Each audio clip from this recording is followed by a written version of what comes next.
Good afternoon and welcome to Football League World TV. My name is Ned Holmes and today I'm joined by Gillingham fan Lewis Browning to discuss whether Neil Harris. TV. My name is Ned Holmes and today I'm joined by Gillingham fan Lewis Browning to discuss slight technical difficulties here. But my name is Ned Holmes and today I'm joined by Gillingham fan Lewis Browning to discuss slight technical difficulties here. Sorry about that, Lewis, mate.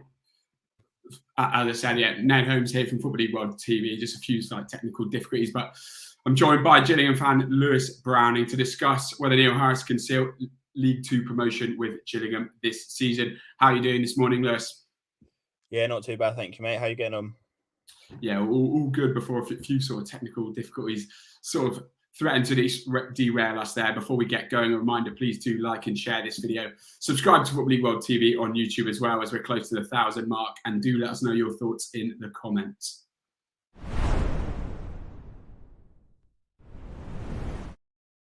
Well, Lewis, we're obviously going to look ahead to the new season, but to start, let's look back at last season. Relegated from League One, of course, despite some improvement since Neil Harris took charge. It was final day heartbreak, really. How do you reflect on last season? Yeah, I think for me personally, I mean, I've been going to Gillingham games since 2007, and that was probably the worst season I'd experienced as a fan. We'd had a couple of positive years under Steve Evans, 2 10th place finishes, and we were always looking up rather than down. And Steve had said that the one thing the chairman had asked him when he was appointed was give the fans no fear of relegation for a little bit, because we were always sort of fighting relegation under Adrian Pinnock, Steve Lovell beforehand. So a couple of years were good, but I think appointing Steve Evans, we always knew how it was going to end. It was just a matter of when. And I didn't think it was going to end that badly, but last year was horrible. I think the atmosphere was absolutely ruthless, really, amongst the players around Priestfield. With Steve's attitude, unfortunately, and the way it ended. And after Stevenage were interested, and I think it got to the point where people sort of thought, is this man going to get sacked? Because it came too late, and Paul Scally, the chairman, has admitted that. And you have to wonder if Neil Harris even had potentially one more game. I mean, we went down on goal difference, so if he had one more game maybe, or a few more days in the transfer window to get some players in, then it might have been a different story. But unfortunately, it was too little too late. And I'm just thankful the season's over, to be honest, because it wasn't a fun experience. Yeah, absolutely. Let's look ahead, sort of. Then Neil Harris, obviously at the helm now. You touched sort of upon it there. Probably, certainly a strong argument to say he's the best, if not the best, and certainly the most proven manager in League Two at the moment. He looks to be the trump card, really, given the amount of squad turnover and the uncertainty at the club at the moment. How confident are you from what you know about still Neil Harris and what you've seen so far that he can be the sort of the manager that can help Gillingham bounce back? Yeah, Neil's a great guy. I think everyone was sort of surprised when he was appointed our manager, to be honest, back in January. There were rumours about him coming in for a little bit, and then when it was sort of teased on Twitter, everyone sort of thought, wow, this is actually happening. He's a proven championship manager. He could easily pick up a job in the second division, in my opinion. And everyone sort of thought, okay, if we go down, he'll leave. It's not something for him to worry about. But he pledged constantly to stick out his contract. I think he's got 2 years left, so I assume he's going to be around for the next 2 years unless anything goes horribly wrong. And fair play to him, because he doesn't need this drama, I suppose. But he's sort of rebuilding the club. I think he's got a good relationship with the chairman. He had a loan spell here as a player. And yeah, I think if we were in this position with almost any other manager, I'd be very worried. But Neil Harris is a calm head, he's a knowledgeable man. Just speaking to him a few times last season, seeing his football team that he'd sort of scraped together out of the bits we had remaining at the club to try and keep us in the league and to get us from 10 points adrift to going down on goal difference was fantastic. And he's been brutal all summer, but he's been patient. He's been trying to build something. No one really knows what to expect when you're going into League Two, but when you've got Neil Harris at the helm, I think you could be comfortable that you're going to have some sort of success and you're going to be competing. I think no matter how badly his hands may be tired with the sort of facilities he has to try and improve things, he's a talented manager. He's a proven manager, as you said, and I think I back him to make the most out of what he can do at Gillingham. Yeah, absolutely. He does really seem to be Gillingham's real beacon of hope at the moment. We'll move on in a minute to talk about some of the summer business, but just to sort of message to anyone watching, please do let us know your sort of predictions for the season, any questions you might have for me or Lewis, and let us know whether you think Neil Harris can get Gillingham promoted this season. Well, Lewis, you touched upon Neil Harris, bluntness. He had some very strong words after that relegation on the final day of the season, and it was no surprise then that plenty of departures followed. How necessary do you feel that clear out was, first of all, and secondly, are there any that stand out as particularly disappointing? I'd imagine Jack Tucker among those. Yeah, I think the clear out was necessary. The squad wasn't good at all, and Harris played a back three for the first time in his career purely because we didn't want to concede goals because we were conceding so many goals.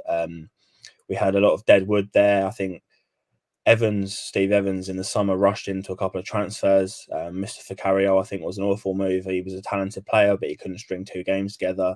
And there were just bits and pieces of players that weren't good enough, really. I think the squad we've built now is probably better than the squad we had last year that was supposed to compete in League One. In terms of the outgoings, there was a few disappointing ones. You mentioned Jack Tucker. Jack's a good player. Obviously, he's gone to MK Dons. You don't get that move without being a talented player. I think he'd almost outgrown Gillingham, as in he's going to look better in a better team. He's going to look better in MK Dons' team because Gillingham wasn't really suited for him. Playing next to Max Amer, who I think is very limited, especially on the ball, didn't do him any favours at this stage of his career. And I think coming through our academy, it's nice to see one of your own sort of play for you. But I think probably the summer before this was the best time for Jack to move on. So hopefully he does well. The likes of Ben Thompson, Verdane Oliver, I don't think we were ever going to keep. Ben Thompson's a top half League One player at worst, as we've seen. He's got the move to Peterborough. I think a few of us had hope that he would somehow stay on because of his relationship with Neil Harris, but that didn't materialise. Verdane Oliver, the bottom line with him is that he wanted to move closer to home. He's got a young family. He was constantly away from home, and I think not that he'd outgrown the club, but I think it was clear that his time was up in terms of what he was offering and the reason he was brought in by Steve Evans beforehand. So he's obviously gone to Bradford. Aaron Chapman was a disappointing one because we all thought he was going to stay and be our number one, but he's gone to Stevenage to join up with Steve Evans again. So fair play to him if that's what he wants to do. But yeah, there was a few disappointing names that left, a few positive names that left. I was happy to see the back of the likes of Ryan Jackson, a few of the lone players as well that disappointed. Pontus Dahlberg, Dan Phillips. So it was a big clear out. It was definitely needed, and Neil had some brutal words at the end of last season, but I think it was completely justified. Yeah, you talked about some disappointing prior loan signings there. Let's look at three of the ones through the door this summer. Ashley Maynard-Brewer from Charlton, Elkan Baggott from Ipswich, and Ryan Law from Plymouth arrive on loan. What are your thoughts on that trio? And is there one you're particularly excited about? Yeah, it was disappointing really because the one I've been most excited about was Ashley Maynard-Brewer, but he's going to be out till Christmas because he's injured his shoulder in pre-season. So I'm not entirely sure if he's sort of gone back to Charlton or if he'll play for us after Christmas, but I don't think we're going to see him in a Gillingham shirt, which is really disappointing because in the couple of pre-season games that he did play, he looked really positive and he looked like he was going to be our number one. He'd formed a good relationship with Darren Ibrahim and our goalkeeping coach and Jake Turner, who was going to be our number two, might now be our number one. So that's disappointing, but I'm sure he'll be a good goalkeeper going forward. Ryan Law I'm happy about because we had good depth in left back already. We regularly sort of operate with a small squad, and we already had Dave Tutonda and Bailey Akehurst who signed his pro deal. And from what Neil Harris was saying, it seemed that those two were going to sort of battle it out for the left back role. But Bailey's only 18 and Tutonda is limited defensively. He's very good going forward, but I wasn't totally set on either of them being our first choice left back. So it's good that Law's come in, assuming he's going to play left back. I know he can play further forward as well, but I'm excited that we've strengthened in an area where we already had good cover, so that's a positive sign. And Elkan Baggott obviously comes with good recommendations. He's only young as well, still a teenager, so he's got a lot to learn. Playing next to Max Amer, he's at least an experienced head. I think we probably will bring another centre back in. We don't know at this stage if they're going to be a starter or a sort of cover area. And Will Wright can play there as well, who I've been impressed by. Baggott has Made a couple of errors in pre-season so far that have led to goals, but I think he'll learn quite quickly, and he's got a good environment to learn, I think. So it's positive. I'm happy with both. Baggett being left-footed as well. As I say, disappointed about A and B, but yeah, I'm happy with our signing so far. Yeah, let's move forward to sort of the two forward options. Scott Kashka and Mikhail Mandrum both signed to bolster that forward line. For you, Lewis, I mean, and what do you make of those signings? Do you think they've got the goals in them that you might need if you're going to be sort of targeting bouncing back up? Well, yeah, it seems Neil Harris is going to go over 4-2-3-1. That's pretty much what he's played all pre-season. And I thought, obviously, it would be sort of Kashket and Mandarin and then maybe one more to cover. But so far, Kashket's just sort of played in the three behind the striker. He's been playing on the left quite a lot.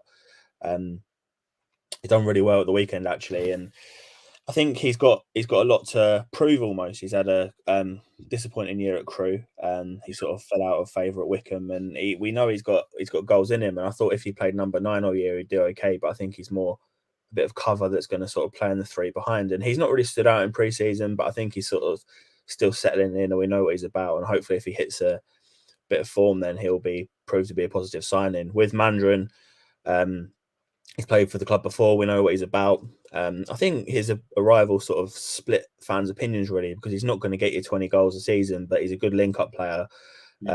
He's very different to Verdane Oliver in the fact that he's tall, but he's also very good with the ball at his feet. I think that's more his area of expertise, whereas Oliver's was definitely in the air. Mandarin's not poor in the air, don't get me wrong, but Oliver's a different gravy when it comes to that. Yeah, Mandron works hard. I was a big fan of him when he was here before, so I was happy with the signing. But as I say, he's not going to get 20 goals a season. So I'd like to think we're going to bring another striker in. We've been linked with Paul McCallum all summer, a couple of others as well. And I think we'll definitely get one more in. I'm sure we'll go on to cover that. But yeah, in terms of the goals we're going to get at the minute, I think we do need another name, but I'm happy with those two coming in for sure. Sure. And looking at some of the other business, then I'll just rattle a few. Jake Turner joins, Shea Alexander and Will Wright in defence, Tom Jeffries, Sean Williams, the experienced midfielder from Portsmouth, and Jordan Green all join on frees. In terms of a window so far as a whole, do you look on it positively, or is it one that you think sort of, yes, it's positive, but it's all really about what gets done in the next month? Yeah, it has been positive so far. I think when we went into the window, everyone sort of thought, okay, we're going into League Two. We're probably one of the bigger clubs in League Two. We've got a big pull with our manager. You know, people brands around names like James Norwood, John Marquis. I don't think that was ever really going to materialise, especially with the finances we've got available. So Harris has had to nitpick quite a lot with who he's bringing in. He's brought in Nicky Shorey as well as a head of recruitment. Sort of build his backroom staff, I suppose, and give a bit of help in that area. And he has been patient. He said in the last week that he's had to wait quite a while for players that are starting to become available now, and it's some of his first choice players that he's been chasing all summer. So hopefully a few positive names will come through the door. But yeah, with our business, Jake Turner is a sticky one really, because I think he was brought in. He's young as well to sort of compete with A and B, but I think it was clear that he was going to be the number 2. But now he's had to play the last few pre-season games because we've only got one goalkeeper. So we're going to strengthen. I prefer it to be a number 1. I mean, I won't go for every name, but sort of in defence, Will Wright, he's done really well at centre back actually, but Harris said he sees him as a right back. So be interesting to see how that materialises. Also, we've got good cover.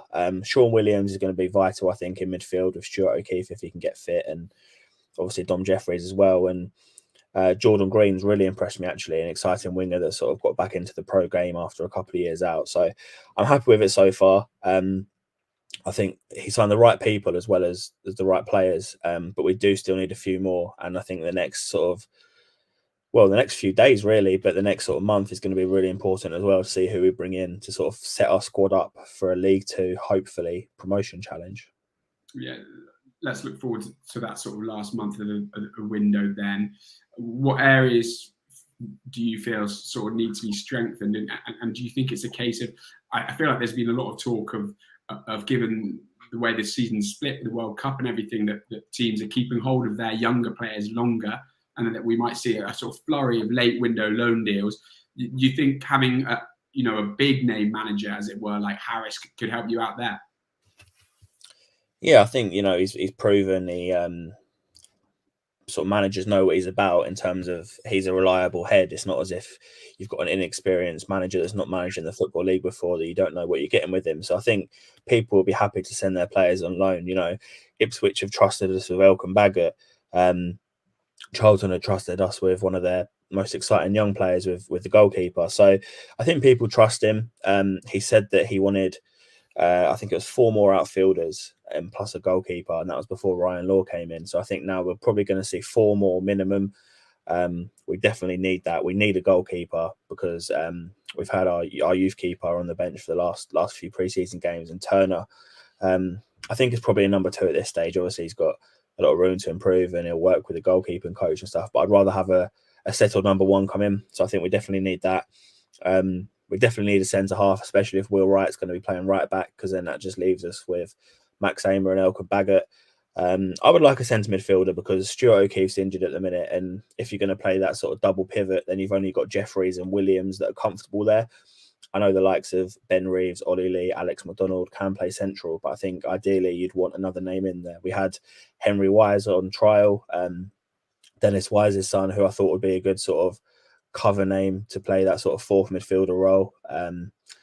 Also, Henry Woods, one of our young players from our academy, has just joined Maidstone on a permanent deal, who I thought would have been a good option. But it sounds like we're done in that area. I'm not too confident myself that that's a good move, but it sounds like we are.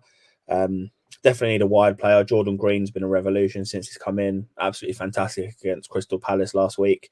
And then we've got players that can sort of play there. I mentioned earlier that Scott Cashkit has been playing on the left, and I think he'll probably start on the left this weekend.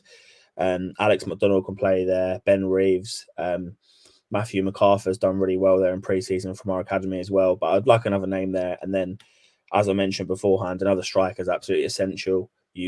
I suppose you'd want a 20-goal season striker, but I don't know how viable that is at this stage. As you mentioned, potentially a loan deal from teams that are more likely to let their players leave on loan late in the window. But we'll see what happens. I'm not necessarily expecting too much before this weekend, but I think we'll definitely get at least 4 more names in. Yes, certainly something to watch as the sort of last few weeks of the window play out. Well, let's look in the first few weeks of the window. The new season themselves. Obviously, start away at Wimbledon this weekend, and then it's Rochdale at home, Tranmere away, Harrogate at home, Walsall at home, Carlisle away. What do you make of those first 6 fixtures, Lewis? And how important do you think a strong start is, given there's a fair bit of uncertainty, and obviously with the relegation last season? Yeah, we were talking off air about how difficult it is to get out of this league, and I think a lot of teams coming down, it's very hard to go back up straight away. Excuse me. Yeah, I think the first 6 games are important. You don't really know what to expect in terms of the fans or even the club, really. So to get off to a positive start, back-to-back wins or 4 points from your first 2, sort of settles the nerve, and it sort of lets people know, this is where we're going to be. We're going to be competing at the top of the table. We've not got an easy start. Wimbledon is a sticky one. To be honest, give me a point now. I'll shake your hand. I think it would be a good start. Wimbledon are sort of in a similar situation with us. Johnny Jackson going in. They don't really know what to expect coming down into this league. So, yeah, I think that'll be a tight game. Rochdale, I mean, I'm not saying it's a banker, but you'd probably expect us to win that game. League 2, obviously, it's a division down now, and although the squad is much different and we are a League 2 team, there are a few teams that you'd expect to be weaker than us. I mean, famous last words, you never know where we're going to come in the league, but if we want to be up there, we want to be beating teams like Rochdale at home. Sure. And then Tranmere away, which is pretty much as hard as it gets, really. So, yeah, it's a difficult start, but you want to get some points on the board early, 4 or 6 from the first 2, and then, maybe a point at Tranmere or something like that, just hypothesising. Or speaking hypothetically, rather, it's a sticky start, but we'll see how it goes, and I think everyone will be up for it. But then they will in the other teams as well, so we'll see how it goes. Yeah, as you say, it can be such a momentum boost to pick up sort of 4 to 7 points in those first few fixtures. Well, I think Gillingham are 11th favourite for promotion with the bookies at the moment at 11-2. Do you feel that that's perhaps a little harsh, Lewis? You understand that given the uncertainty at the moment? I definitely understand it. Yeah, there's so much uncertainty. It's not as if we've we've been unlucky to go down. We've got a strong squad and that sort of thing. I understand it. There's a lot of teams that are exciting in League Two. We already mentioned Tranmere, Stockport, and Northampton. They've all got exciting sort of sides. And there's a lot of uncertainty around Gillingham, as you say. If we didn't have Neil Harris, I wouldn't expect anything, but he's the man that sort of gives us that beacon of hope. I think you phrased it earlier. And yeah, I think I'd expect to be in the top 7. I mean, as I said earlier, famous last words, but I do expect to be sort of pushing the playoffs this year. It might take a while to come together.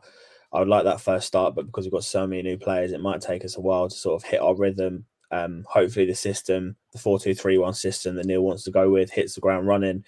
And then we can sort of push up there all season, really. But yeah, it's a tough one. A lot of people seeing predictions come out now are predicting us to be a bit lower than that as well. So I think mid-table is probably a fair shout.